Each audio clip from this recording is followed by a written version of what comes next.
Absolutely right. Thank you so much Varun Tej garu. And yes, ఇక ఆలస్యం చేయకుండా మెగా మాటల కోసం రెడీయా?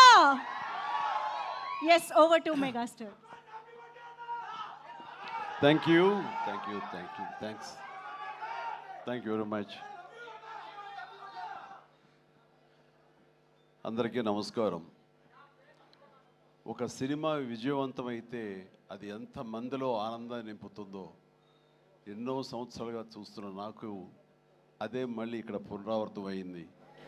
ఈ సంతోషంలో పాలు పంచుకోవడానికి నన్ను ఆహ్వానించి ఇక్కడ రమ్మన్నారు. వాళ్ళు ఇందాక కృషి చెప్పినట్లుగా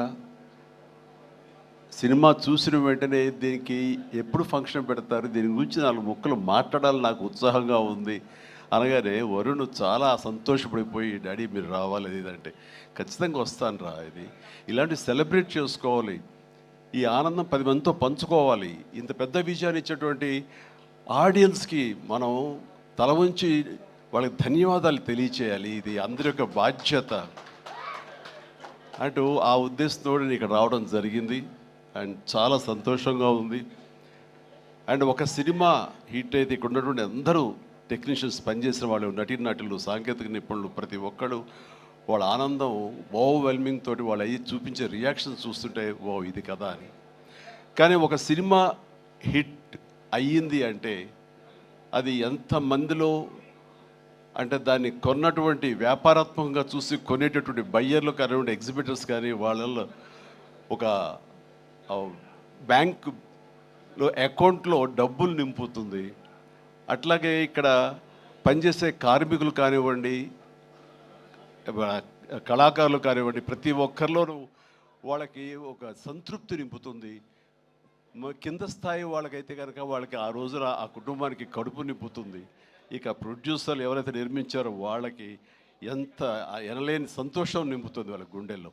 ఈ రోజున ప్రతి ఒక్కళ్ళ గుండెల నిండా ఆనందంతో ఈ కొరియన్ కనకరాజు సక్సెస్ని ఎంజాయ్ చేస్తూ ఈరోజు అందరూ వాళ్ళ అభిప్రాయాల సంతోషాలు మీ ముందు వెళ్ళబుచ్చుకున్నారు.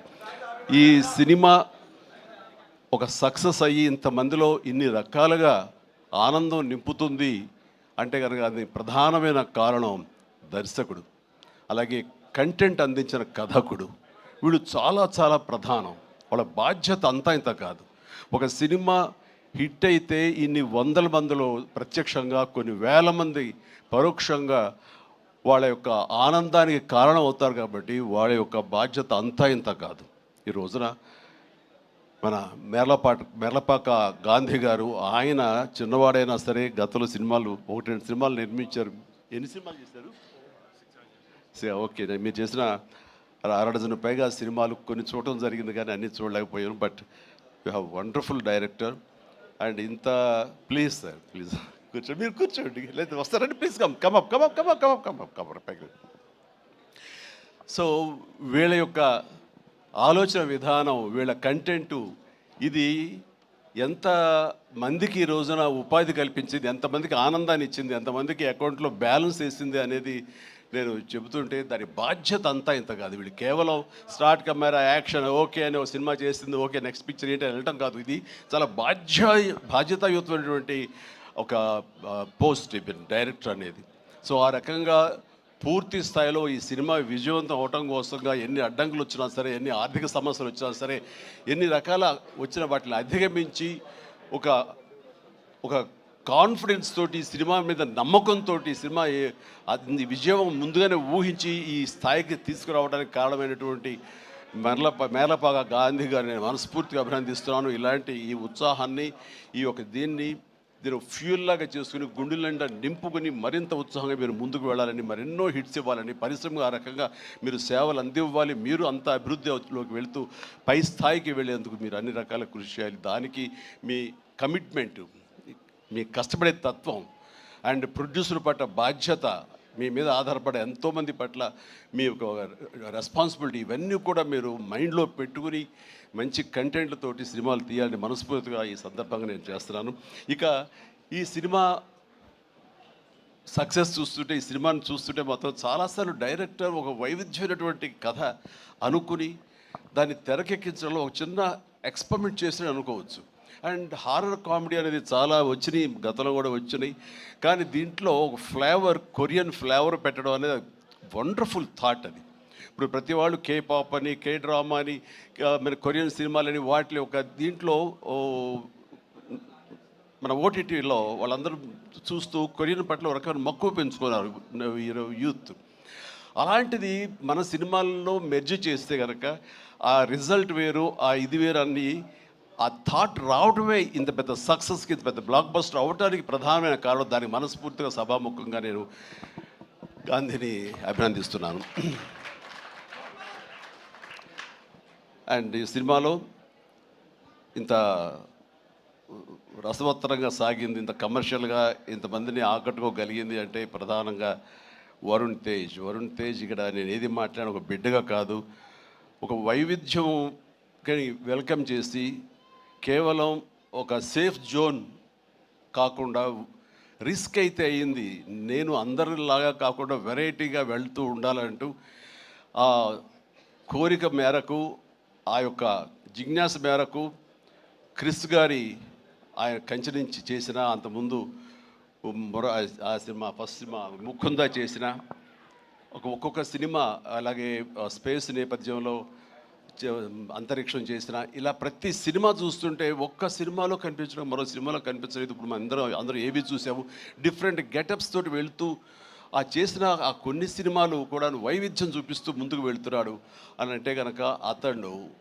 ఒక ఆర్టిస్ట్గా నిలబడాలని తప్ప కమర్షియల్గా గబగబా సినిమాలు చేసేసి 4 డబ్బులు చేసేసుకోవాలి, నేను స్టార్గా ఎదిగిపోవాలి అనే ఆ తాపత్రయం కంటే కూడా ఒక నటుడుగా ఆచితూచి అడుగులు వేస్తూ, అలాగే కథల సెలక్షన్లో కూడా అతను అంత కరెక్ట్గా వెళుతున్నాడంటే కనుక అతని ఆలోచన విధానం బాగుంది, అతను ఎంచుకునే జోనర్స్ బాగున్నాయి. వాటి కోసం లేట్ అయినా పర్వాలేదు, అందులో కొన్ని విజయవంతం అవుతాయి, మరికొన్ని అపజయానికి అవ్వచ్చు. కానీ నీ వరకు నువ్వు మాత్రం నువ్వు తీసుకున్న ఆలోచన విధానంలో కానీ, నువ్వు ఎన్నుకున్న క్యారెక్టర్స్ కానీ, అందులో నువ్వు పోర్ట్రే చేసిన విధానం కానీ, నువ్వు అందులో చూపించిన నటన కానీ, నీ వరకు నువ్వు ఎప్పుడూ ఫెయిల్ అవ్వలేదు. ప్రతి సినిమాకు నువ్వు విజయం సాధిస్తూనే ఉన్నావు. ఆ సినిమా కొంచెం వెనకంజ వేసిందంటే ఆ తప్పు నీది అవ్వదు. కాబట్టి వరుణ్ ఇదే ధైర్యంతో, ఇదే కాన్ఫిడెన్స్ తోటి ముందుకు వెళుతూ ఉండు.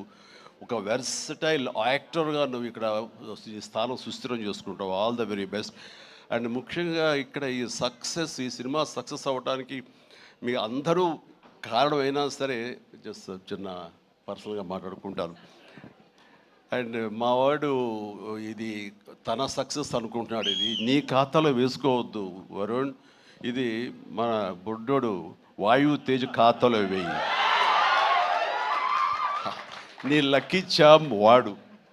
చూసావు, ఇందాక 7 సంవత్సరాలు బట్టి సరైన హిట్ ఇవ్వలేకపోయాను అనుకున్నావు సేవ, మీరు ఇప్పుడు ఎందుకు ఇచ్చారంటావు? అది తేడా. కాబట్టి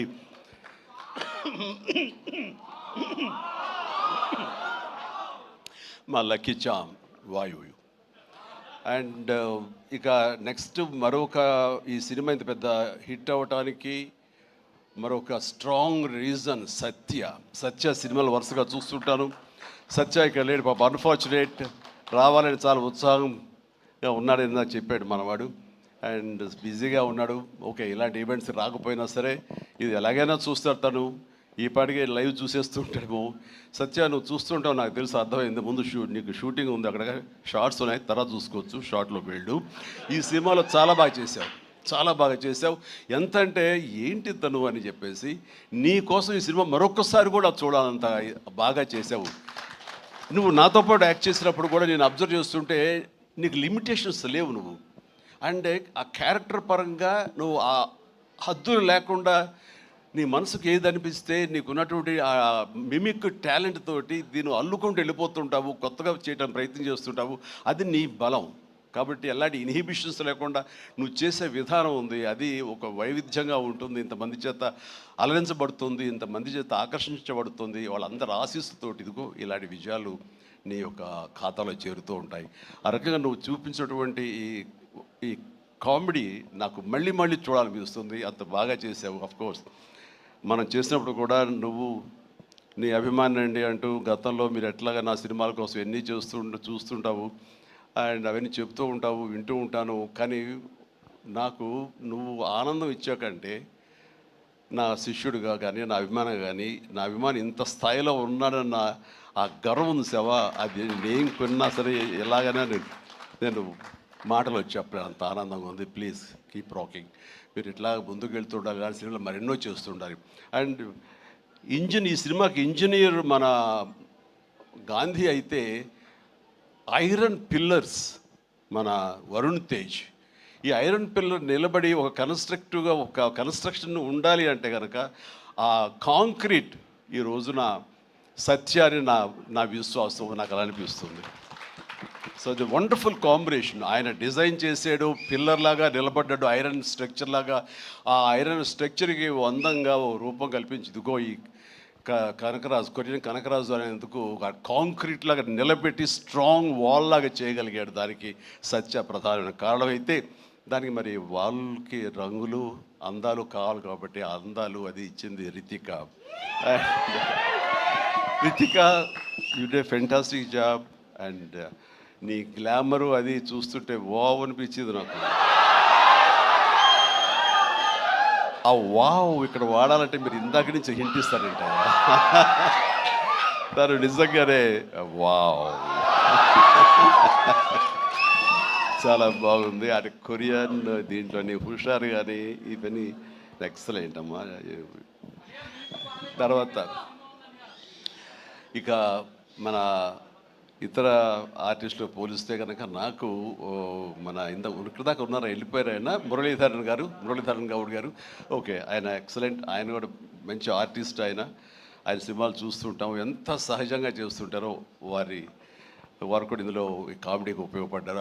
అండ్ ఈ సినిమా విలేజ్ నుంచి ఇక్కడి నుంచి ఇండియా నుంచి ఫారిన్ వెళ్ళిన తర్వాత చూస్తుంటే ఒక కొరియన్ ఫిల్మ్ చూసినట్లే ఉంది, అంత బాగా ఉంది. దీనికి చాలా ఖర్చు అయి ఉంటుంది కదా అనుకున్న తర్వాత నేను ఎంక్వైరీ చేస్తే చాలా బడ్జెట్, చాలా లిమిట్ తోటి, బడ్జెట్ కన్స్ట్రైన్ తోటి, వాటితోటి కూడా ఆయన అది చేయగలిగి ఆ ఫీలింగ్ ఇవ్వగలిగాడంటే నాకు చాలామంది ఈ ఒక్క విషయంలో మనం నేర్చుకోవాలి. అంటే ఖర్చు పెడితేనే అది కనపడుతుంది తెర మీద అనే భావంతో కాదు, నువ్వు ఇక్కడ అనుకోవాలి, నీ మైండ్లో అనుకోవాలి, ఈ విజువల్స్ మీద నీకు ఉండాలి, ఎడిటింగ్ సెన్స్ ఉండగలగాలి, డైరెక్టర్కి ఉండగలిగితే కనుక ఇలా రావాలి అంటే ఏమేం చేయాలని నువ్వు ఎక్సర్సైజ్ చేసుకుంటే కనుక అండ్ అవి ఇక్కడే సాధ్యపడుతుంది. ఈ రోజునటువంటి ఈ విఎఫ్ఎక్స్లో కానివ్వండి, మనకున్న టెక్నికల్ ఎక్సెస్తో కానివ్వండి, మనకి ఇచ్చిన ఆర్ట్ వాళ్ళ సపోర్ట్తో కానివ్వండి, చాలా చేయొచ్చు. కాస్ట్ ఎఫెక్టివ్ తోటి చాలా బాగా చేయొచ్చు. ఈ సినిమా అందరూ ఊహించట్టుగా అంత రిచ్ సినిమాగా ఉంది కదా, కొరియా వెళ్ళిపోయి చేస్తారంటే అది అంత అవ్వాల్సినంత ఖర్చు అవ్వకుండా లిమిట్లో చేయగలిగాడంటే తన ప్లానింగ్, తన భయం, భక్తి, ప్రొడ్యూసర్లు బతకాలి, మనతో పాటు ప్రొడ్యూసర్లు 4 డబ్బులు చేసుకోవాలి, అంతేగాని ప్రొడ్యూసర్ని నలిపేసేసి వాళ్ళు స్క్వీజ్ చేసేసి సినిమాలు చూపించి తద్వారా తన పేరు తను కనిపించాలనే ప్రయత్నం చేయకుండా ఆ రకంగా తను ఈ సినిమాని చేశాడు. ఇది ఒక బెస్ట్ ఎగ్జాంపుల్గా నేను అనుకుంటున్నాను as for as the director is concern, film making is concern. And days కూడా తక్కువలో చేయగలిగారు. మీరు ఫస్ట్ సక్సెస్ ఇప్పుడు ఈ సినిమా హిట్ అయిన తర్వాత ప్రేక్షకులకు వెళ్ళిన తర్వాత వాళ్ళు అందించిన విజయాన్ని మన విజయంగా కాదు, బిఫోర్ రిలీజ్ ఇట్ సెల్ఫ్ మీరు సక్సెస్ సాధించారు. దీన్ని బడ్జెట్ పరంగా అయితే కానీ లిమిటెడ్ టైంతో మీరు చేయటం కానీ దానికి నిజంగా మనస్ఫూర్తిగా అభినందిస్తారు. అండ్ ప్రతి వాళ్ళు ఇలాగే ఆలోచిస్తే కనుక నిజంగా సినిమా సక్సెస్ తగ్గిపోతున్నాయనే దీంట్లో ప్రతి వాళ్ళు కూడా నువ్వు ఇది నేర్చుకోవాల్సినటువంటిది, అమలు చేసుకోవాల్సిన విషయం. ఈ సంవత్సరం నిజంగా ఫస్ట్ హాఫ్ చూసిన తర్వాత బిగినింగ్ ఫిలిమ్స్ మంచి హిట్లు అయినాయి, బాగున్నాయి. కానీ ఆ తర్వాత మళ్ళీ ఈ జూన్ జూలై వరకు సినిమాలు ఏది పెద్దగా హిట్ అవ్వడం చూస్తుంటే సెకండ్ హాఫ్ ఎలా ఉంటుందో అనుకున్నావు. ఈ ద్వితీయార్థంలో బెస్ట్ పెద్ద సినిమా హిట్ అవడంతో ఫాలోడ్ బై మా ఇంటి బంగారం, అలాగే లెనిన్, ఆ తర్వాత చెన్నై లవ్ స్టోరీ, ఇట్లా ఇదిగో ఇప్పుడు ఈ కొరియన్ కనకరాజు. అంటే ఈసారి వండర్ఫుల్ ఆడియన్స్ రారు, వాళ్ళకి ఓటీటీలకి ఫిక్స్ అయిపోయారు, పెద్ద సినిమాలకి, ఈవెంట్ ఫిలిమ్స్కి అలాంటి వాటికి తప్ప మామూలుగా థియేటర్కి వచ్చి చూసే పరిస్థితి పోయింది, చిన్న సినిమాలు బతికే పరిస్థితి లేకుండా పోయింది అని చాలామంది స్టేట్మెంట్ ఇచ్చేస్తుంటారు. కాదు, కంటెంట్ ఇవ్వగలిగితే, వెరైటీ కంటెంట్ ఇవ్వగలిగితే, ఇలాంటి యంగ్స్టర్స్ అన్నింటినీ మైండ్లో పెట్టుకుని మనం కనుక ప్రెజెంట్ చేయగలిగితే కనుక జనం రావడానికి ఉన్నారండి. వాళ్ళు ఒక సినిమా 2 సినిమాలు పెద్ద చూసిన తర్వాత ఓకే, ఆ తర్వాత సినిమా బాగుంది, ఇది ఎంటర్టైన్ చేస్తుంటే కుటుంబంతో పిల్లలతోటి థియేటర్కి వెళ్ళి చూస్తారు. ఆ కిక్ ఇంట్లో కూర్చొని చూస్తూ ఓటీటీలో వాళ్ళకి కలగదు, వాళ్ళు బయటికి రావాలని కోరుకుంటారు. వాళ్ళు బయటకు వచ్చి థియేటర్లో సినిమాలు చూసే రేంజ్కి మనం ఏమి ఇస్తున్నాం, వాళ్ళకి ఏం ప్రజెంట్ చేస్తున్నాం అని మనం ఆలోచించగలిగితే కనుక దానికి భయపడాల్సిన అవసరం లేదు. ఇదిగో ఈ సంవత్సరంలో వరుస సినిమాలు వస్తూనే ఉన్నాయి, పెద్ద సినిమా, చిన్న సినిమా, దాని బడ్జెట్ అంతా అది ఈవెంట్ ఫిల్మా లేకపోతే అనే కాదు, ఒక ప్రేక్షకుల్ని అలరించాలి, హెల్దీ ఫిల్మ్స్ తీయగలగాలి. అందులో ఈ సినిమా ఈ మా హిట్ అనేది మీరు నమోదు చేసుకోవడం, మీ ఖాతాలో వేసుకోవడం అనేది రియలీ అది డిజర్వ్ ఇట్. అండ్ ఈ సినిమాకి పనిచేసినటువంటి ఇతర నటీనటులకు, అలాగే మన కెమెరామెన్ చూపించి చెప్పారు సంజయ్, మనోజ్ గారు అండ్ సాయి మనోజ్ మీ గురించి వినాలి, మీరు అమెరికాలో ఉండేవారని. And please and all the very best. And అలాగే ఎడిటర్ గారికి, వాళ్ళకి ఇంక వీళ్ళందరికీ చెప్తుంటే మా తమ్మని ఏంటి అన్నయ్య నా గురించి అక్కడ మాట్లాడారు, నా హృదయానికి దగ్గరైన మనిషి. అండ్ అలాంటి తమ లెక్క తమ్మని మనకి కష్టం అవుతుంది కూర్చొచ్చు. Please, I love you my boy, I love you. తమన్ను ఒక ఎనర్జీ బండిల్ ఆఫ్ ఎనర్జీ అండి. ఎప్పుడో బోరు కొట్టి తమ్మనికి ఫోన్ చేసి ఎలా ఉన్నావు తమ్ముడు, అనయా ఏంటన్నా చెప్పన్నా వచ్చేయమంటావా, రాదు సదా కాసేపు ఇది అని. తనతోటి ఇప్పుడు ఈ సినిమా చేయబోతున్నాను, ఆ సినిమా పేరు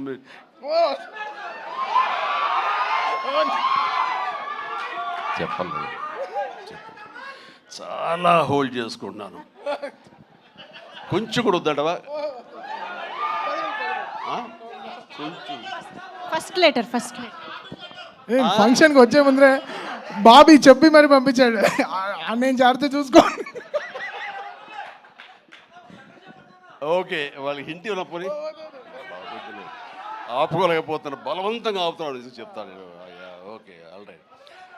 అండ్ ఇందాక డైరెక్టర్ గారు అన్నట్లుగా మేము ఒక బొమ్మను తయారు చేసావు, దానికి ప్రాణం పోసావు నువ్వు అని. నిజంగా ప్రాణ ప్రతిష్ఠ చేసేటటువంటి అద్భుతమైనటువంటి ఒక టెక్నీషియన్ మనం తమన్.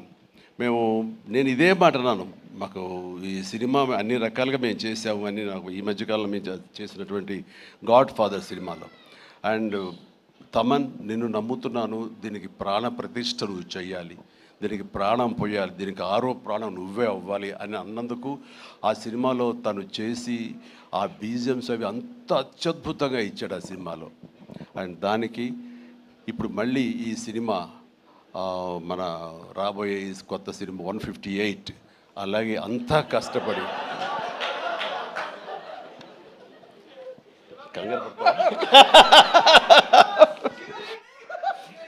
అదే ఛాన్స్ ఇవ్వట్లేదు.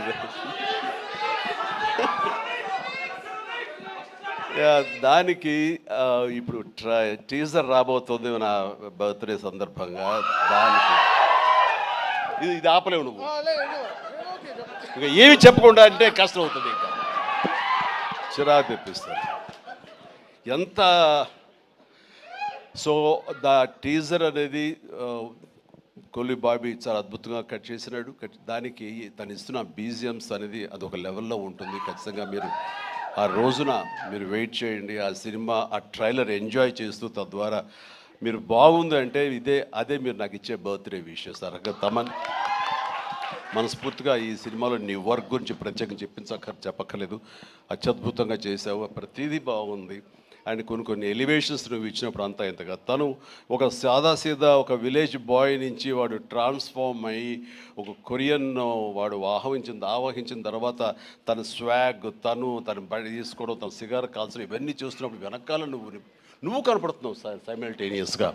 అండ్ అత్యద్భుతం, ఇద్దరు పోటాపోటీ పడి మీరు కనిపించిన తీరు, ఆ సీన్ను అత్యద్భుతంగా మేము ఎంజాయ్ చేస్తుంది మాత్రం hats off and really I appreciate. ఇక ఎవరి గురించి మర్చిపోయింది క్షమించండి. ప్రతి ఒక్కరికి నా హృదయపూర్వక అభినందనలు. మీరు అందరూ ఎక్సలెంట్గా చేశారు, కాసర్ల గారు అలాగే బాయ్ మీరు కూడా. అండ్ అఫ్కోర్స్ మీ గురించి ఇప్పుడే యూసఫ్ గారండి, దావూద్ గారు, అండ్ మీరు కూడా వెనక స్క్రీన్ ప్లేలో మీ యొక్క పాత్ర ఉందని విన్నారు. అట్లాగే ఎవరు ఇందాక నుంచి హాసిని ఐశ్వర్య అంటారు. మీరు ఎవరో తెలియదమ్మా, కానీ ఇది అందరూ మీ గురించి మాట్లాడుతున్నారు. మీ ప్రత్యేకత ఏంటో నేను కాస్ట్యూమ్స్ డిజైనర్. ఓ సారీ, ఓకే, మా ప్రొడ్యూసర్ వైఫ్. ఓకే, సో మీకు కూడా నా కంగ్రాచులేషన్స్. ఈ రోజున క్రేష్ మీరు ముందు నుంచి కూడా మీరు రాజీవ్ రెడ్డి గారి కాంబినేషన్లో మీరు సంస్థ పెట్టడం ఏంటి, దాంట్లో మీరు సినిమాలు తీయటం, మీకు నచ్చింది సినిమా ఎంత పెద్ద హిట్ అయింది ఏంటి అనేది కాదు, సినిమాలు చేస్తూ ఉండాలి, మా ప్యాషన్ ఏంటో మీకు తెలుస్తుంది. బట్ ఈ నేపథ్యంలో మీరు అట్లా ధైర్యంతో మీరు ముందుకు అలా వెళుతూ ఉన్న ఈ ప్రయత్నంలో హిట్ అనేది ఇన్విటబుల్, అది ఈ రోజున ప్రూవ్ అయింది. అండ్ నిర్మాతగా రాజీవ్ రెడ్డి గారికి అండ్ ఆయన ఫ్రెండు కో ప్రొడ్యూసర్గా నీకు, అలాగే మరొక ప్రొడ్యూసర్స్గా ఉన్నటువంటి మా కుర్రవాళ్ళు Vicky and UV creations, Vamsi, వీళ్ళందరికీ హృదయపూర్వక అభినందనలు. ఈ సినిమా హిట్ అవ్వడం అనేది ఇంతమందిలో ఆనందం కలిగజేసినందుకు ఈ కారణమైనటువంటి ప్రతి ఒక్కరికి, చిన్న పెద్ద అందరికీ నా హృదయపూర్వక నా సంతోషాన్ని తెలియజేస్తూ నా అభినందనలు తెలియజేస్తున్నాను. ముఖ్యంగా ఇలాంటి సినిమాలు ఆదరించినందుకు మీ ప్రోత్సాహానికి, ఆడియన్స్కి మనస్ఫూర్తిగా thank you so much. I love you all. Thank you sir, thank you very much sir. వేదిక పైన ఉండవలసిందిగా రిక్వెస్ట్ చేస్తూ టీం అందరినీ ఒక్కసారి స్టేజ్ పైకి వస్తే ఒక బిగ్ గ్రూప్ పిక్చర్ ఇచ్చేద్దాం సార్ మీడియా కోసం. So yes Ritika.